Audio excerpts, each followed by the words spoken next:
Donc, aux professionnels, les salaires varient beaucoup, puis officiellement, ils sont pas publiés sur Internet ou peu importe. Donc, c'est dur de vous donner un montant exact. Ça va varier entre, tu sais, maintenant, ça va varier entre à peu près 8 000 $ à 20 à 25 000 $ par année si tu es un joueur actif. Donc, ça veut dire que tu joues toutes les games, toutes les pratiques. Tu sais, t'es un joueur important pour l'équipe. Si tu es un joueur de pratique ou juste signé avec l'équipe, les gars vont faire des fois 2 000, 3 000. On a des joueurs dans le junior qu'on a joué avec, qui signaient un contrat, tu sais, c'était des recrues, ils étaient dans l'équipe de pratique, donc ils jouaient jamais de partie. Ils ont fait 2 000 par année. Ce qui est bon pour, tu sais, à notre âge, c'est pas si pire. Quand tu viens plus vieux que tu as des familles, c'est sûr que c'est difficile de faire ça. Ça, c'est pour la NLL. Quand on parle de la PLL, les gars, le salaire minimum est à 25 000 $ je pense.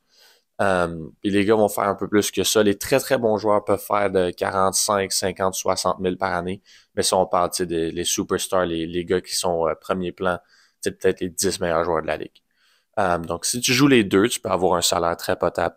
Ce qui arrive souvent, c'est aussi que les joueurs vont jouer pour une équipe et vont travailler pour cette équipe-là.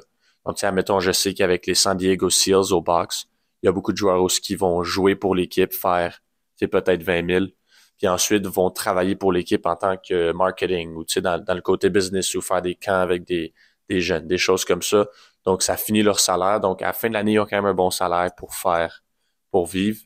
Euh, et sinon, il y a d'autres joueurs qui, eux, vont jouer au box puis vont avoir une job complètement différente en dehors de la job.